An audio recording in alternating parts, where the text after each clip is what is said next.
Street food in Thailand.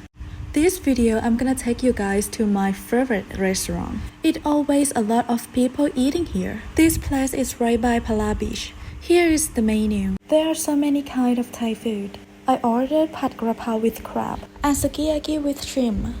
The shrimps are very big. They are so delicious and full of taste. Also the price are pretty good. Pad krapao is 80 baht and sukiyaki is only 65 baht. Oops, all gone. It's so good.